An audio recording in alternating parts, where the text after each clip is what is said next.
Tuition on Air. Tuition on Air. Compulsory English book, and this book is for science students, commerce students, management students. दूर शिक्षा radio कार्यक्रम tuition on air मनको आवाज unique FM 94.2 megahertz र तानसेन नगरपालिकाको सहकार्यमा corona संक्रमण रोकथामका लागि जारी लकडाउनको अवस्थालाई मध्यनजर गरी उत्पादन गरिएको दूर शिक्षा रेडियो कार्यक्रम tuition on air.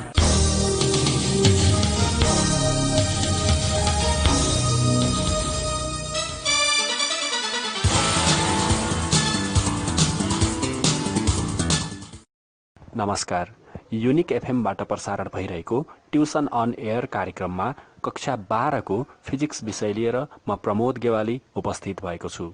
Okay students, हामीहरूले मोडर्न फिजिक्सको न्युक्लियर फिजिक्स भन्ने च्याप्टर स्टडी गर्दै थियौं, जसमा हामीले केही सर्ट क्वेशनहरू डिस्कस गरिरहेका थियौं। जस्तै न्युक्लियर फिजिक्समा हामीले 1 AMU को भ्यालु फाइन्ड गर्यौं। 1 AMU को भ्यालु कति फाइन्ड गरेका थियौं? 1 AMU is equal to 1.66 into 10 to the power minus 27 kg। 1.66 into 10 to the power minus 27 kg यो हामीले एटोमिक मास युनिटको भ्यालु फाइन्ड गरेका थियौं। एटोमिक मास युनिटलाई कसरी डिफाइन गरिएको थियो? Atomic mass unit is the 1/12 of mass of a carbon 12 atom थियो। AMU is the 1/12 of mass of a carbon 12 atom. Carbon 12 वाला कार्बन है, नर्मल कार्बन। ल 1 AMU को भ्यालु कति फाइन्ड गरेका थियौं? 1.66 into 10 to the power minus 27 kg भनेको हो 1 AMU भनेको। त्यसपछि हामीले binding energy, mass defect, packing fraction आदि इत्यादि कुराहरू पनि डिस्कस गरेका थियौं। अब एउटा क्वेशन बाँकी थियो डिस्कस गर्न। क्वेशन लेख त, क्वेशन नोट गर। 2070 मा पनि छ, 2070 को सप्लिमेन्ट्रीमा ओल्ड इज गोल्डमा find the value of 1 AMU in terms of MeV भनेको छ।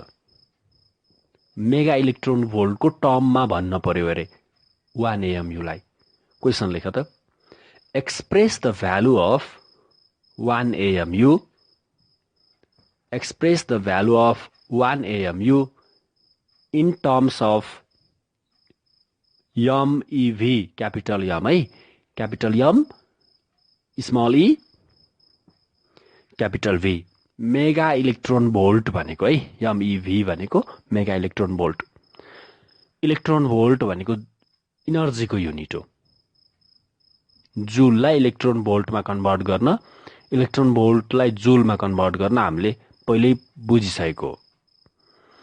इलेक्ट्रोन भोल्ट इनर्जीको युनिट हो भने मेगा इलेक्ट्रोन भोल्ट पनि इनर्जीकै युनिट भयो।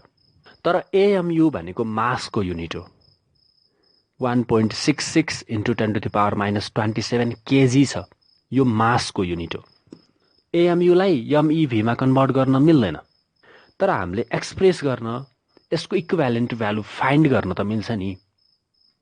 भन्न खोजेको 1 AMU बाट कति इनर्जी रिलिज हुन्छ भनेर मेगा इलेक्ट्रोन भोल्टमा त फाइन्ड गर्न मिल्छ नि। 1 AMU को इक्विभ्यालेन्ट इनर्जी फाइन्ड गर्न मिल्छ, तर AMU लाई MeV मा कन्भर्ट गर्न चाहिँ मिल्दैन। किन? AMU भनेको केजी भनेको मासको युनिट हो भने MeV त इनर्जीको युनिट हो। कन्भर्ट गर्न मिल्दैन, तर एक्सप्रेस गर्न मिल्छ। MeV को टर्ममा लेख्न मिल्छ। ठिक छ? ल, भन्न खोजेको 1 AMU मासबाट रिलिज हुने इनर्जी त फाइन्ड गर्न मिल्छ नि MeV मा, मेगा इलेक्ट्रोन भोल्टको युनिटमा। एन्सर लेख त। We know mass M is equal to, here mass M is equal to 1 AMU. 1 AMU mass is equal to, त्यही कन्टिन्यू लेख्दै जाऊ। 1 AMU भनेको कति हो? 1.66 into 10⁻⁻27 केजी भयो। 1 AMU को भ्यालु हुन्छ 1.66 इन्टु 10⁻⁻27 केजी। ठिक छ ल तल्लो लाइनमा लेख its equivalent energy is given by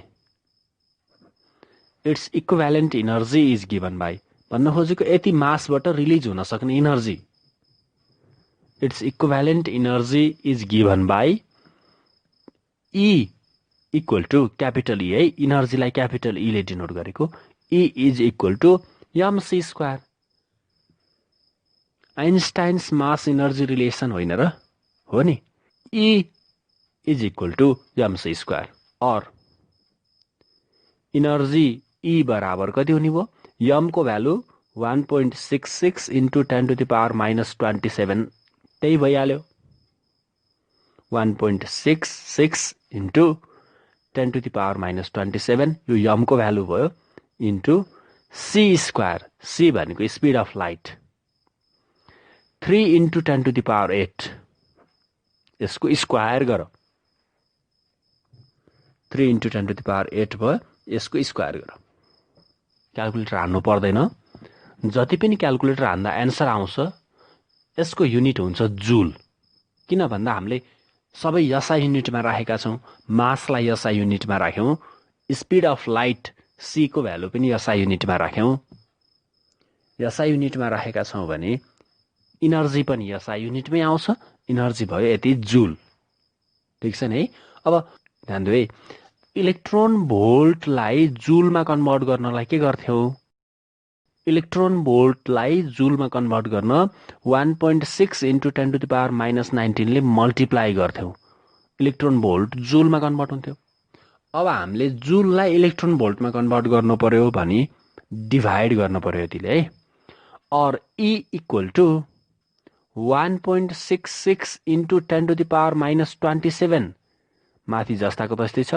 into 3 into 10⁸ यसको स्क्वायर है माथि जस्ताको तस्तै छ डिभाइडेड बाई 1.6 इन्टु 10⁻⁻19 ले भाग गर 1.6 इन्टु 10⁻⁻19 ले भाग गर्यो भने यो हुन्छ इलेक्ट्रोन भोल्ट EV हुन्छ अब यसको युनिट है पछाडी लेख EV इलेक्ट्रोन भोल्ट तर हाम्रो क्वेशन के छ मेगा इलेक्ट्रोन भोल्टमा कन्भर्ट गर्ने हो इलेक्ट्रोन भोल्टमा होइन mega electron volt capital M है मेगा इलेक्ट्रोन भोल्ट ल MeV छ भने मेगा हटाउनलाई हामीले मेगा भनेको कति राख्थ्यौ 10⁻+6 राख्थ्यौ मेगा भनेको 10⁻+6 10⁻+6 ले मल्टिप्लाई गर्दाखेरि मेगा हर्ट थियो तर हामीलाई अहिले इलेक्ट्रोन भोल्टलाई मेगा बनाउनु छ मल्टिप्लाई गरेर भएन डिभाइड गर और capital E is equal to 1.66 into 10⁻⁻27 माथि जस्ताको तस्तै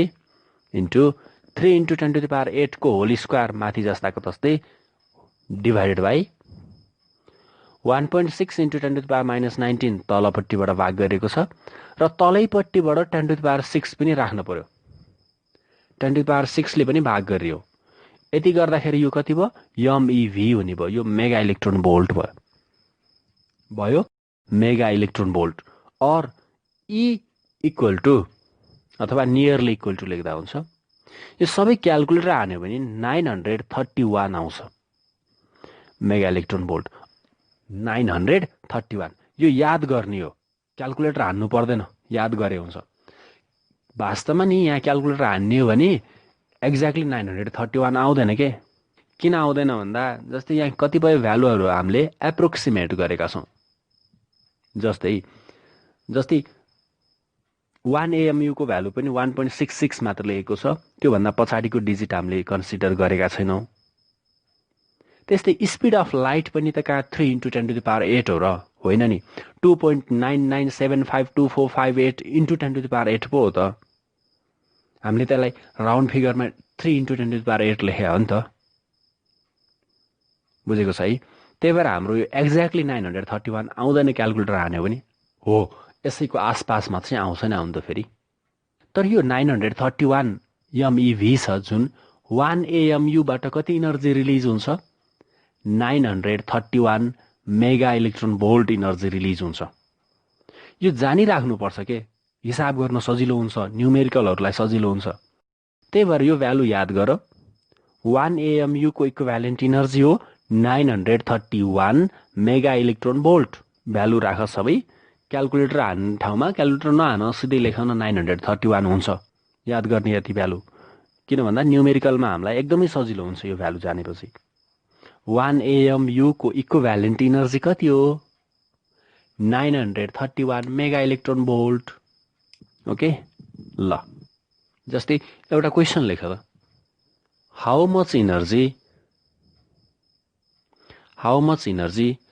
will be released from a nuclear reaction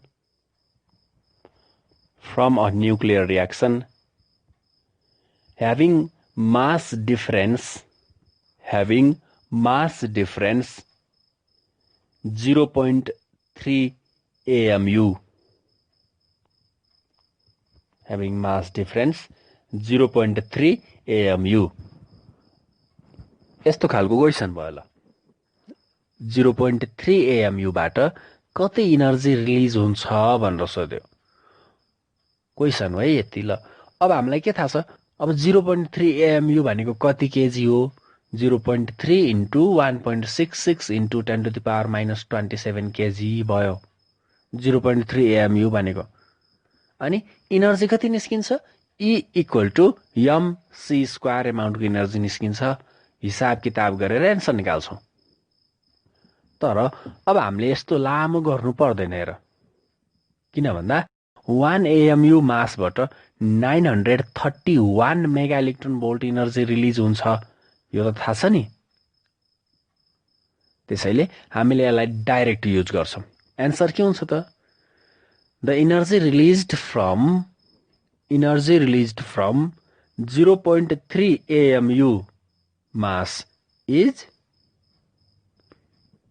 0.3 AMU mass is कति निस्किन्छ त अब 1 AMU बाट 931 मेगा इलेक्ट्रोन भोल्ट निस्किन्छ भने 0.3 बाट कति निस्किने भयो इज इक्वल टु कति भयो त 0.3 into 931 0.3 into 931 mega electron volt हुने भयो 0.3 into 931 मेगा इलेक्ट्रोन भोल्ट। यो क्याल्कुलेटर आन जति आउँछ यति एन्सर भइहाल्यो। सकिन्छ ल। अब एउटा अर्को क्वेशन लेख त सर्ट क्वेशन। हामीले बाइन्डिङ इनर्जीको बारेमा डिस्कस गरिसकेका छौं। एउटा सर्ट क्वेशन लेख वी नो कमा देऊ like charge repels each other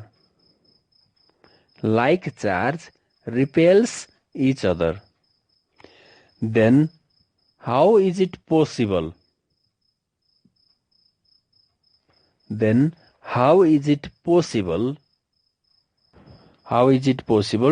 to stay large number of protons together inside the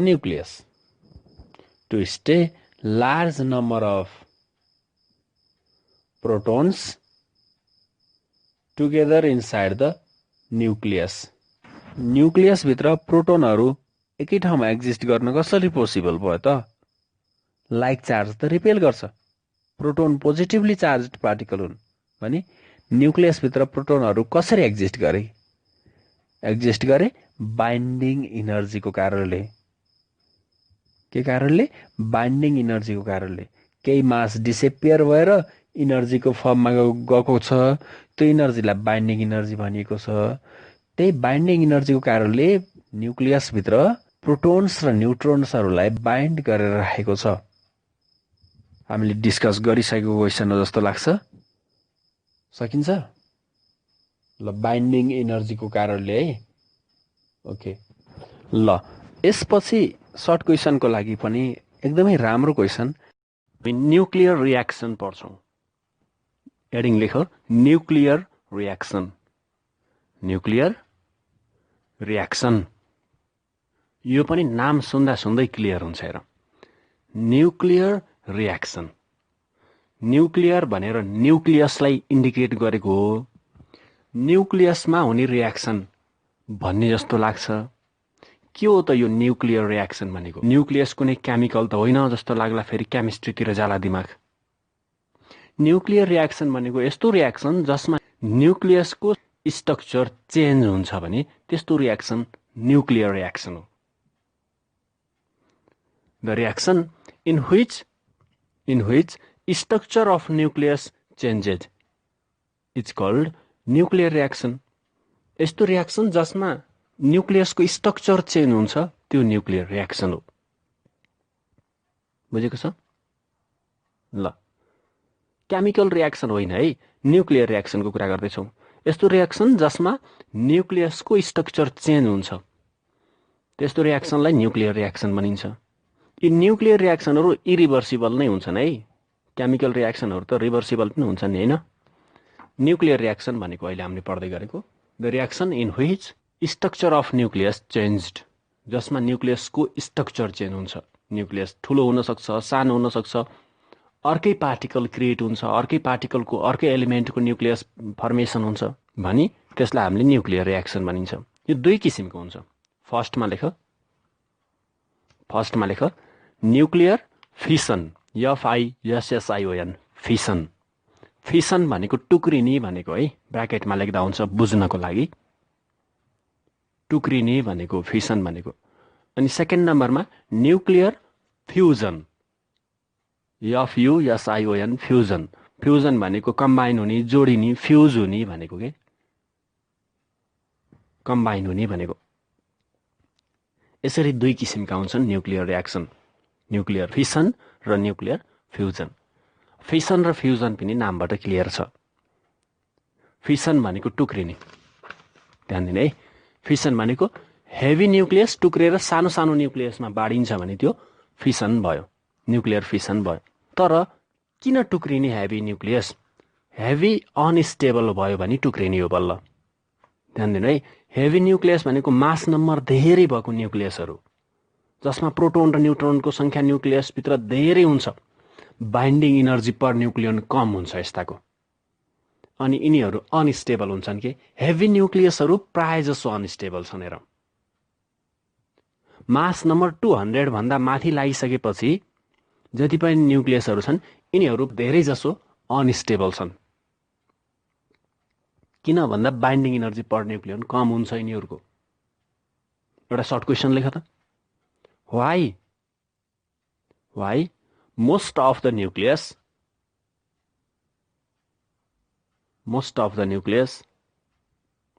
having mass number greater than 200 are unstable? Most of the nucleus having mass number greater than 200 are unstable. बुझिन्छ है? Why most of the nucleus having mass number greater than 200 are unstable? किन भन्दा यिनीहरूको binding energy पर न्युक्लियन कम हुन्छ। कि न्युक्लियनको संख्या धेरै हुन्छ, बाइन्डिङ इनर्जी पर न्युक्लियन कम हुन्छ। बुझ्यो नि? न्युक्लियनको संख्या धेरै हुन्छ यानि कि मास नम्बर धेरै हुन्छ, बाइन्डिङ इनर्जी पर न्युक्लियन कम हुने भयो, त्यो भएर अनस्टेबल भएका हुन्। बाइन्डिङ इनर्जी पर न्युक्लियनले त एटमको स्टेबिलिटीलाई इन्डिकेट गर्छ भनेको होइन र? हो नि? यो कम हुन्छ, यो थोरै हुन्छ, थोरै भएपछि अनस्टेबल हुन्छन्।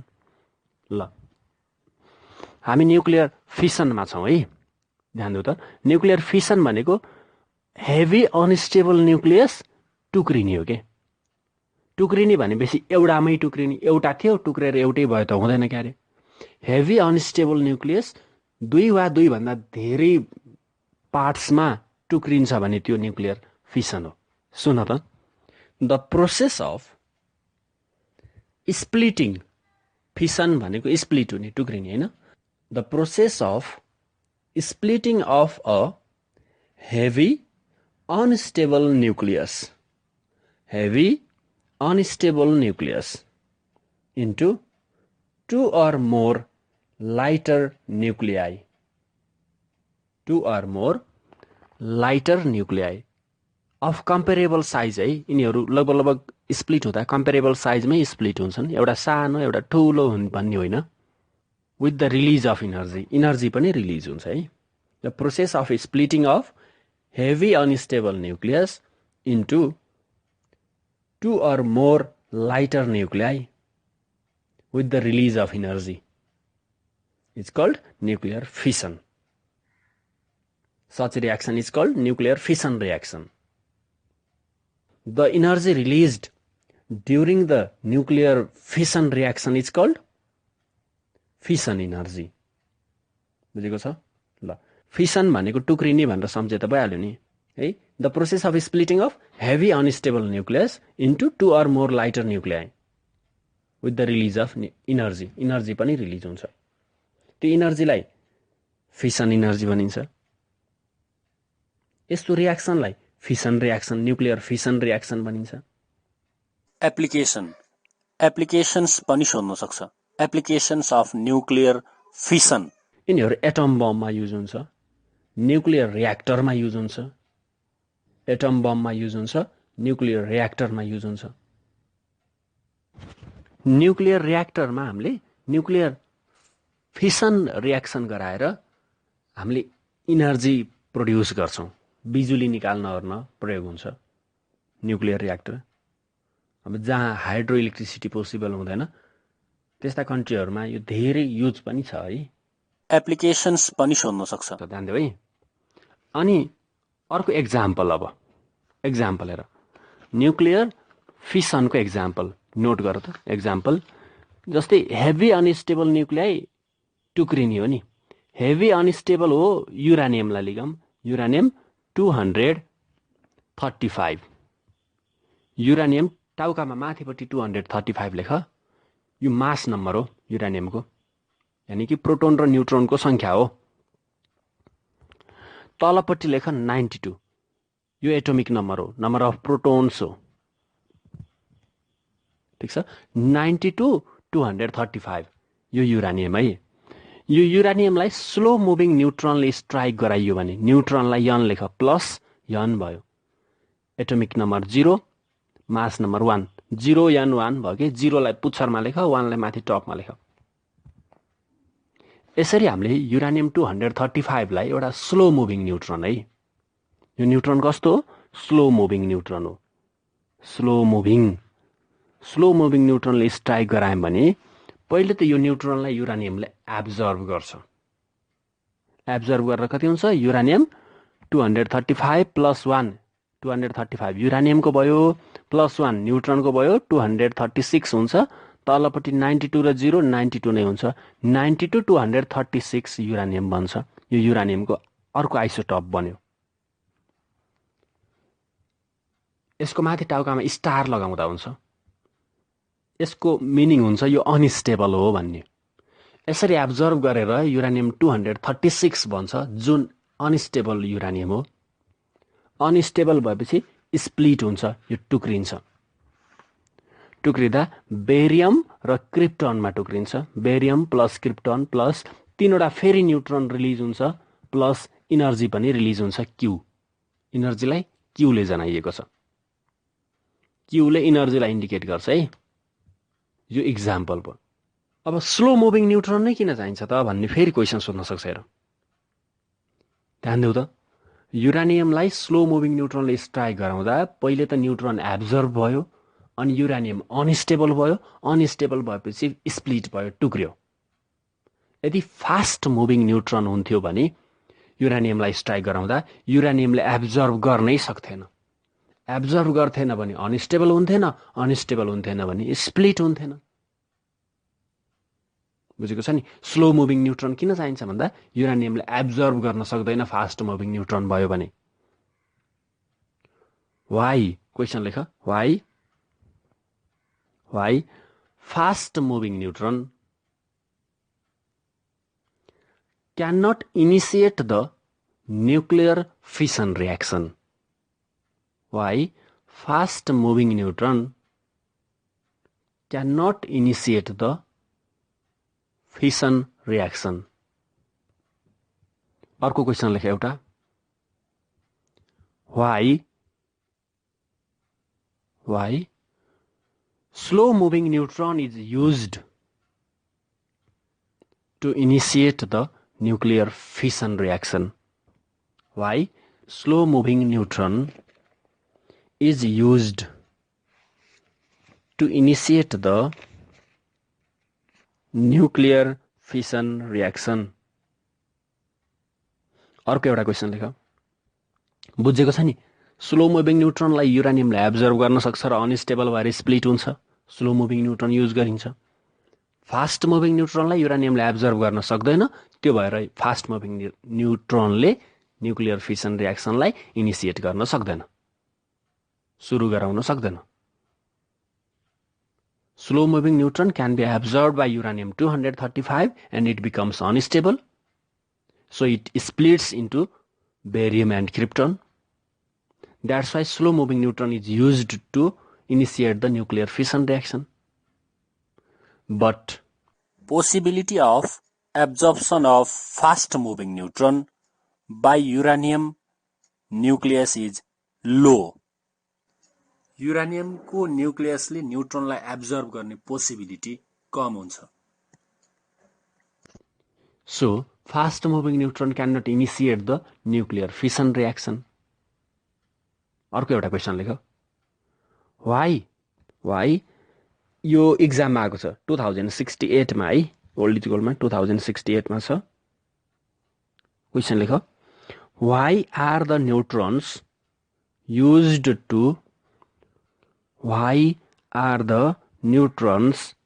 used to initiate fission reaction? Question mark. Why are the neutrons used to initiate fission reaction? Question mark.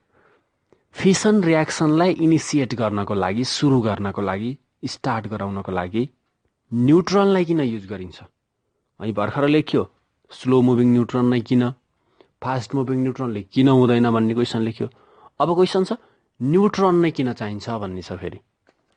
अब न्युक्लियर फिसन रियाक्सन इनिसिएट गर्नको लागि, सुरु गराउनको लागि पहिले त के हुनुपर्छ? बम्बार्डिङ पार्टिकल भनिन्छ, जसले गएर स्ट्राइक गराइन्छ, त्यसलाई बम्बार्डिङ पार्टिकल। हामीले बम्बार्डिङ पार्टिकलको रूपमा न्युट्रनलाई युज गरेका हुन्छौँ। किन भनेर क्वेसन सोधेको छ। हेर त, पहिले त युरानियमले न्युट्रनलाई एब्जर्भ गर्छ, अनस्टेबल हुन्छ, अनस्टेबल भएपछि स्प्लिट हुन्छ हो नि। अनस्टेबल हुनको लागि के हुनुपर्छ? बम्बार्डिङ पार्टिकललाई पहिले एब्जर्भ गर्नुपर्छ। न्युट्रनलाई युरानियमले एब्जर्भ गर्न सक्छ, तर इलेक्ट्रोन, अल्फा पार्टिकल यिनीहरू युज गरेर हुँदैन। किन न्युट्रन नै युज गरिन्छ त? प्राय जसो न्युट्रन युज गरिन्छ। अझै युरानियमको केसमा त न्युट्रन युज गरियो, ल ठिकै छ। तर कतिपय न्युक्लियर रियाक्सनहरू छन् जसमा अरू बम्बार्डिङ पार्टिकल युज गरेर पनि इनिसिएट हुन्छन्, तर मोस्ट इफेक्टिभ, सबैभन्दा राम्रो बम्बार्डिङ पार्टिकल न्युट्रन नै हो। किन त भन्दा न्युक्लियर रियाक्सन स्टार्ट हुनको लागि पहिले त त्यो स्ट्राइक गरेको पार्टिकल, बम्बार्डिङ पार्टिकल छ, त्यसलाई एब्जर्भ गर्नुपर्छ। प्यारेन्ट न्युक्लियसले त्यसलाई एब्जर्भ गर्नुपर्छ। बुझेको छ नि? अब के हुन्छ भन्दा न्युक्लियस एटममा हुन्छ, युरानियमको एटम हुन्छ, युरानियमको एटमको बीचमा न्युक्लियस हुन्छ। त्यो युरानियमको न्युक्लियस हो जसले एब्जर्भ गर्नु पर्यो हामीले स्ट्राइक गर्दै गरेको न्युट्रनलाई। न्युक्लियसको चार्ज पोजिटिभ हुन्छ, बाहिर अर्बिटमा इलेक्ट्रोन हुन्छन्, नेगेटिभली चार्ज्ड पार्टिकल हुन्छन्। यदि हामीले न्युट्रनको ठाउँमा इलेक्ट्रोन युज गरेको भए इलेक्ट्रोनको पनि चार्ज नेगेटिभ हुन्थ्यो, अनि इलेक्ट्रोन न्युक्लियससम्म पुग्नै सक्थेन के, किन भन्दा अर्बाइटल इलेक्ट्रोनहरूले रिपेल गर्थ्यो। लाइक चार्ज रिपेल गर्छ। अर्बिटमा हुने इलेक्ट्रोनहरूले इलेक्ट्रोनलाई न्युक्लियससम्म पुग्नै दिन्थेनन्, अनि एब्जर्भ हुन्थेन, इनिसिएट हुन्थेन रियाक्सन। यदि पोजिटिभ चार्ज युज गरेको भए, जस्तै अल्फा पार्टिकलहरू यसरी पोजिटिभ चार्ज पार्टिकल युज गरेको भए, पोजिटिभ चार्ज पार्टिकल युज गरेको भए इलेक्ट्रोनले रोक्थेनन्, किन भन्दा अपोजिट चार्ज त एट्र्याक्ट नै गर्थे। तर न्युक्लियस आफैमा पोजिटिभ चार्ज हो, पोजिटिभ चार्जलाई नै एब्जर्भ त गर्दैन नि, लाइक चार्ज त रिपेल हुन्छन् नि। यसरी हामीले चार्ज्ड पार्टिकल युज गऱ्यौँ भने चार्ज्ड पार्टिकल युज गर्यौं भने के हुन्छ भन्दा एब्जर्ब हुन पाउँदैन के। पोजिटिभ चार्ज हो भने न्युक्लियसले नै रिपेल गर्छ, नेगेटिभ चार्ज हो भने अर्बिटल इलेक्ट्रोनले रिपेल गर्छ। तर न्युट्रनको केसमा के हुन्छ, न्युट्रन इलेक्ट्रिकल्ली न्युट्रल हुन्छ, यसको चार्ज हुँदैन, यसलाई कसैले पनि असर गर्दैन र यो स्ट्राइक गर्छ न्युक्लियससम्म पुगेर, न्युक्लियसले एब्जर्ब गर्छ, अनस्टेबल हुन्छ, स्प्लिट हुन्छ। ल अब एन्सर लेख। Neutron is electrically neutral. Neutron is electrically neutral. It is not affected by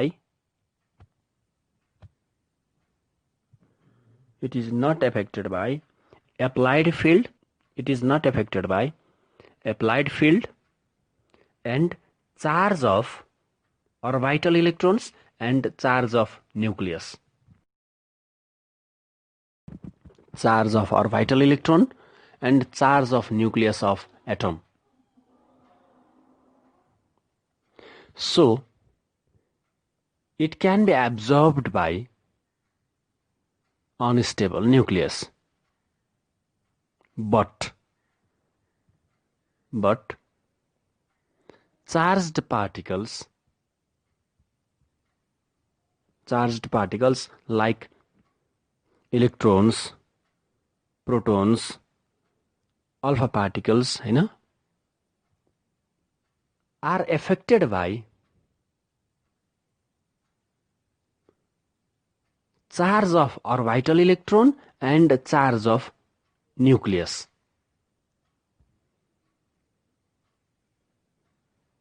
Charge of orbital electrons and charge of nucleus, which cannot be absorbed by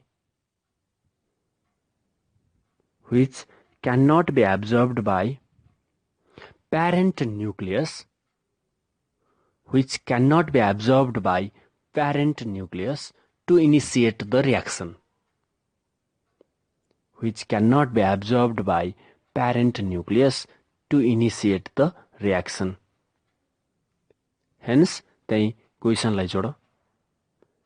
Hence, neutrons are used to initiate the fission reaction थियो. Neutron नै use गरिन्छ। किन भन्दा बुझ न, युरानियमलाई slow moving न्युट्रनले strike गराउँदा पहिले absorb गर्छ, एब्जर्भ गरेर अनस्टेबल हुन्छ, अनि बल्ल स्प्लिट हुन्छ। एब्जर्भ गर्नुपर्छ अनि अनस्टेबल भएर बल्ल स्प्लिट हुने हो। फास्ट मुभिङ न्युट्रन एब्जर्भ हुन सक्दैन, स्लो मुभिङ न्युट्रन एब्जर्भ हुन्छ। तर इलेक्ट्रोन प्रोटोन हो भने एटमको न्युक्लियससम्म पुग्नै दिँदैनन्, अर्बिटल इलेक्ट्रोनहरूले रिपेल गर्छन्। प्रोटोनहरू हो भने न्युक्लियसले नै रिपेल गरिदिन्छ, अल्फा पार्टिकलहरूलाई न्युक्लियसको चार्जले रिपेल गर्छ, एब्जर्भ हुँदैनन्। त्यही भएर न्युट्रन नै एब्जर्भ हुन्छ। न्युट्रन नै मोस्ट इफेक्टिभ बम्बार्डिङ पार्टिकल हो, किन त इलेक्ट्रिकली न्युट्रल हुन्छ। अर्बिटल इलेक्ट्रोनको चार्ज र न्युक्लियसको चार्जले पनि असर गर्दैन, सजिलै एब्जर्भ हुन्छ र न्युक्लियर रियाक्सनलाई इनिसिएट गर्छ, सुरु गर्न सक्छ। त्यस्तै 2070 मा पनि क्वेसन छ।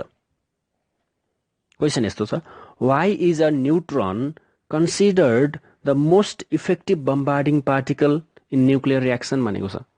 न्युक्लियर रियाक्सनमा सबैभन्दा राम्रो बम्बार्डिङ पार्टिकल न्युट्रन नै हो, किन भनेको छ।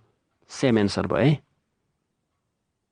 ल अहिले भर्खर लेखेको रियाक्सनलाई हेर त, युरानियमलाई स्लो मुभिङ न्युट्रनले युरानियम 235 है। फेरि युरानियमको पनि धेरै आइसोटोपहरू हुन्छन्, म युरानियम 235 को कुरा गर्दैछु, बुझेको छ नि। युरानियम 235 को कुरा गर्दैछु।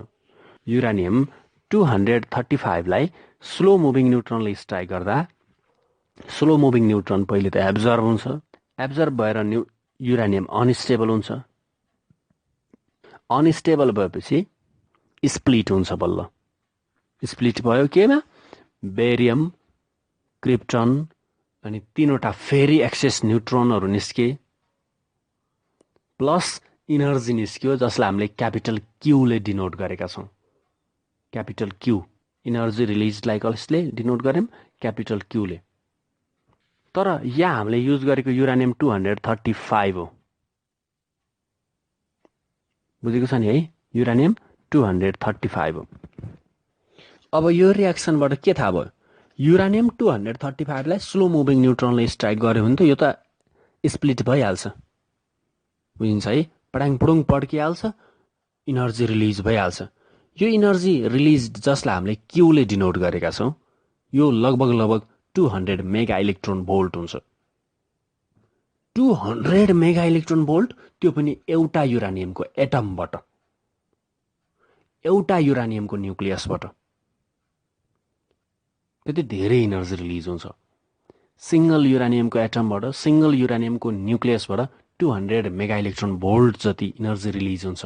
यो क्यूको भ्यालु लगभग 200 मेगा इलेक्ट्रोन भोल्ट छ। फेरि न्युक्लियर रियाक्सन, यो युरानियम 235 को न्युक्लियर रियाक्सन इनिसिएट गर्न सुरु गर्नलाई गाह्रो पनि छैन। एउटा स्लो मुभिङ न्युट्रोनले स्ट्राइक गरे हुँदो रहेछ। अब क्वेसन के हुन्छ भन्दा, जस्तै युरानियम त नेचुरल युरानियम पनि पाइन्छ, नेपालको पनि कुन कुन ठाउँमा युरानियमको खानी छ भन्छन् नि। त्यस्तै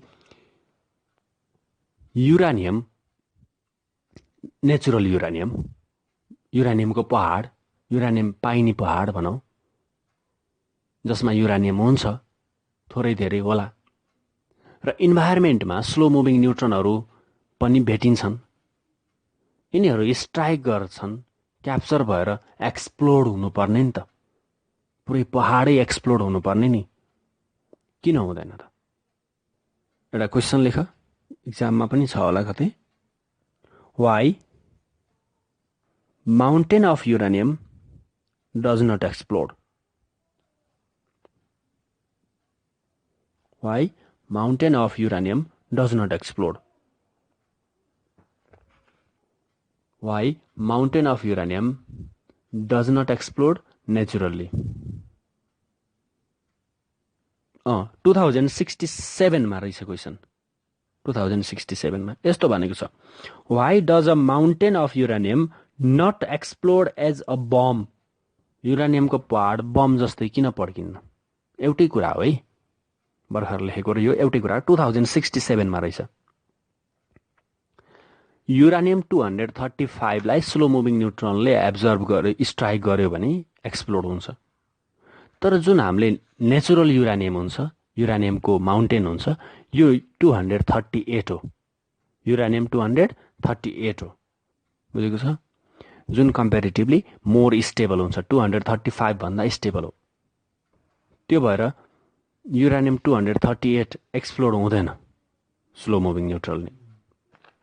जुन फास्ट मुभिङ न्युट्रोनले एक्सप्लोड हुन सक्छ, तर फास्ट मुभिङ न्युट्रोन क्याप्चरै हुँदैन फेरि, बुझेको छ नि है? युरानियम 238 हो नेचुरल युरानियम भनेको, नेचुरल युरानियम, माउन्टेन अफ युरानियम भनेको युरानियम 238 हो, जुन युरानियम 235 भन्दा स्टेबल हुन्छ। त्यसैले स्लो मुभिङ न्युट्रोनले यसलाई एक्सप्लोड गराउन, स्प्लिट गराउन सक्दैन। यो फास्ट मुभिङ न्युट्रोनले स्प्लिट गराउन सक्छ, तर फास्ट मुभिङ न्युट्रोन क्याप्चर नै हुँदैन फेरि।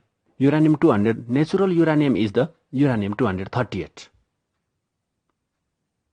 which is more stable than uranium 235. So, uranium 238 cannot split with slow moving neutron. It can be split by fast moving neutron, but possibility of capturing the fast moving neutron is very low. Hence, mountain of uranium not explode as a bomb. Natural uranium is the uranium 238, which is more stable than uranium 235. So, uranium 238 cannot split with slow moving neutron. It can be split by fast moving neutron, but possibility of capturing the fast moving neutron is very low. Hence, mountain of uranium not explode as a bomb. Uranium 238 हो के, युरानियम 238 मा त एकदमै थोरै मात्रामा युरानियम 235 पाइन्छ, जसलाई हामीले एक्सट्र्याक्ट गरेर निकाल्ने हो। जसलाई हामीले प्रशोधन गरेर निकालेपछि बल्ल यो युरानियम 235 निकालेर हामीले त्यसलाई युज गर्छौँ। 0.3% जस्तो मात्रै युरानियम 235 हुन्छ, थोरै हुन्छ। त्यस्तै अर्को एउटा क्वेसन, भर्खरै हामीले लेखेको रियाक्सन हेर त। युरानियम 235 लाई स्लो मुभिङ न्युट्रोनले स्ट्राइक गराउँदा एब्जर्ब भयो, अनस्टेबल भयो, स्प्लिट भयो। स्प्लिट हुँदा बेरियम र क्रिप्टनमा स्प्लिट भयो, प्लस 3वटा न्युट्रोन रिलिज पनि भयो, प्लस इनर्जी पनि रिलिज भयो, जसलाई हामीले क्यूले जनाएका छौँ। ल क्वेसन लेखे एउटा, एक्जाममा आएको छ, 2069 छ ओल्ड इज गोल्डमा। क्वेसन नोट गर, what does the energy balance, what does the energy balance ब्राकेटमा Q value, what does the energy balance ब्राकेटमा Q value of a nuclear reaction signify. Q भ्यालुले के कुरालाई सिग्निफाई गर्छ भनेर सोधेको छ। वाट इज क्यू भ्यालु, पहिले त क्यू भ्यालु के हो भनेर बुझौँ, अनि बल्ल के कुरालाई सिग्निफाई गर्छ भन्ने कुरा बुझौँला। क्यू भ्यालु भनेको न्युक्लियर रियाक्सनमा रिलिज भएको अथवा एब्जर्ब भएको, सधैँ रिलिज नै हुन्छ भन्ने हुँदैन, एब्जर्ब पनि हुनसक्छ नि इनर्जी है। एक्जोथर्मिक हो भने रिलिज हुन्छ के अरे, इन्डोथर्मिक हो भने एब्जर्ब हुने भयो। हो यही न्युक्लियर रियाक्सनमा रिलिज भएको अथवा एब्जर्ब भएको इनर्जी नै क्यू भ्यालु हो। यो कसरी निकालिन्छ, प्रोडक्ट र रियाक्टेन्टको मासमा केही डिफरेन्स छ, त्यो मास डिफरेन्स इनर्जीमा कन्भर्ट भएको हुन्छ। जस्तै भर्खर लेखेको रियाक्सनमा हेऱ्यौँ भने हाम्रो रियाक्टेन्टको मास धेरै हुन्छ, प्रोडक्टको मास केही थोरै हुन्छ। हो त्यो थोरैलाई कम्पेन्सेट गर्न त्यो क्षतिपूर्तिको रूपमा त्यहाँ क्यू भ्यालु छ।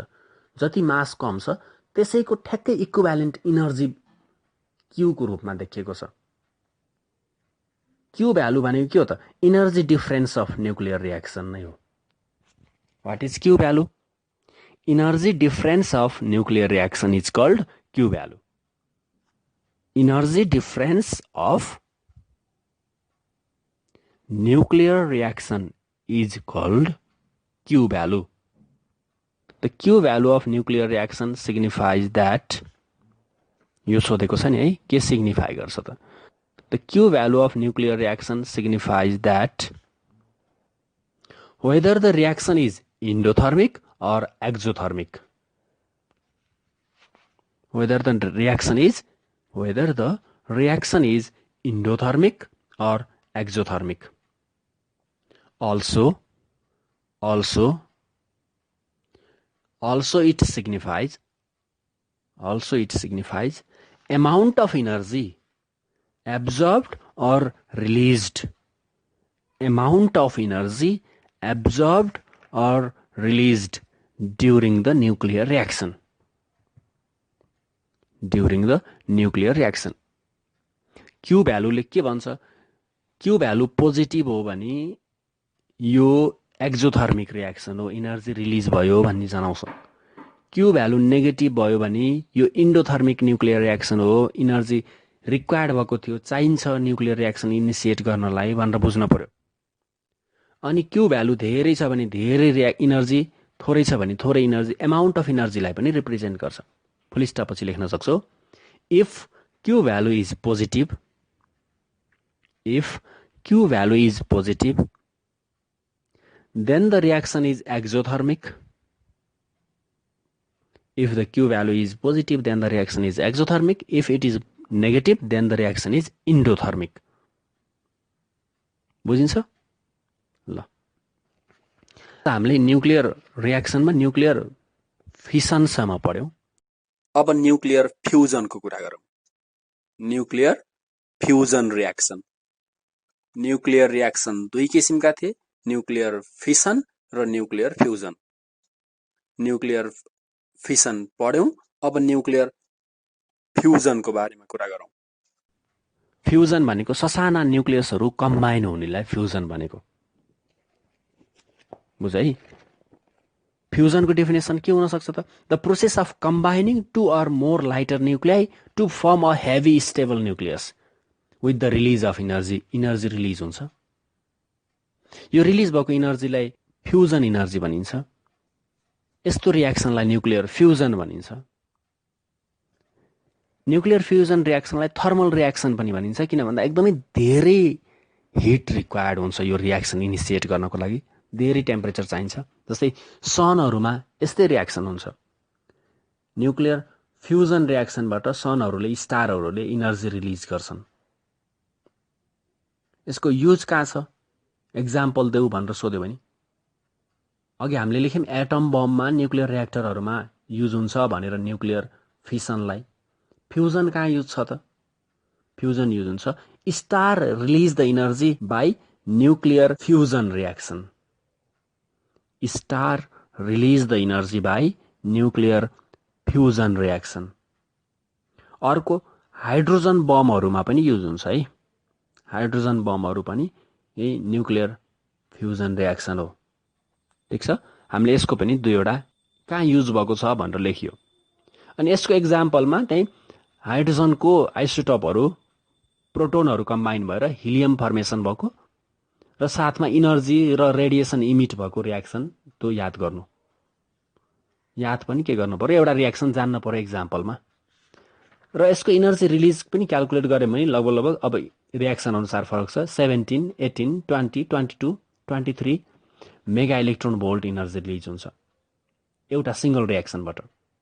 ठिक छ, ल यो त भयो न्युक्लियर फ्युजन। अब फ्युजन र फिसनको डिफरेन्स सोधेको छ एक्जाममा। डिफरेन्स त लेख्न सकिहाल्छौ, एउटा डेफिनेसन लेख अनि अर्को युज लेख, दुईटा लेखे भइहाल्छ। लेख्न मन लाग्यो भने एक्जाम्पल लेख्न सक्छौ, अर्को रियाक्सन, अर्को लेख्न सक्छौ एमाउन्ट अफ इनर्जी रिलिजको कुरा गर्न सकिन्छ।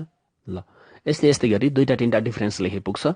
डिफरेन्स पनि लेख्नु, क्वेसन नोट गर त homework. Right the difference between nuclear fusion and nuclear fission reaction. Difference between nuclear fusion and nuclear fission reaction.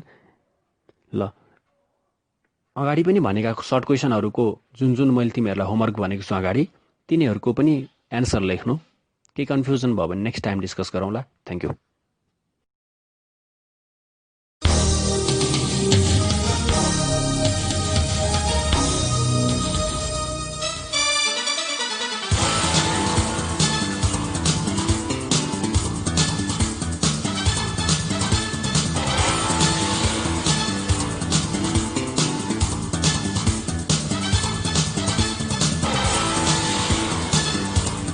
कक्षा 11 र 12 को परीक्षा तयारी गरिरहेका भाइ बहिनीहरू, तपाईलाई ट्युसन अन एयरको आजको अङ्क कस्तो लाग्यो? सहयोगी संस्था तानसेन नगरपालिका ट्युसन अन एयर कार्यक्रमको परामर्शदाता भगवती टोल तानसेनमा रहेको इभरग्रीन एजुकेसन सेन्टर EEC का सञ्चालक पुण्य सुवेदी लगायत अध्यापनको क्रममा खट्नुहुने सम्पूर्ण आदरणीय गुरुवर्गहरूमा सादर नमन गर्दछौ। भाइ बहिनीहरू, हामीलाई पत्राचार गर्न चाहनुभयो भने हामीलाई पत्राचार गर्ने ठेगाना टिप्नुहोस्। हाम्रो ठेगाना हो दूर शिक्षा कार्यक्रम tuition on air unique FM 94.2 megahertz Tansen 5 Kailashnagar र हाम्रो इमेल आइडी पनि नोट गर्नुहोस् news.uniquefm@gmail.com। भाइ बहिनीहरू, ट्युसन अन एयर कार्यक्रम हाम्रो FM को आधिकारिक वेबसाइट www.uniquefmpalpa.com बाट पनि तपाईहरूले हेर्न र सुन्न सक्नुहुनेछ।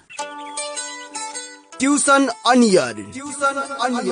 Compulsory English book, and this book is for science students, commerce students, management students.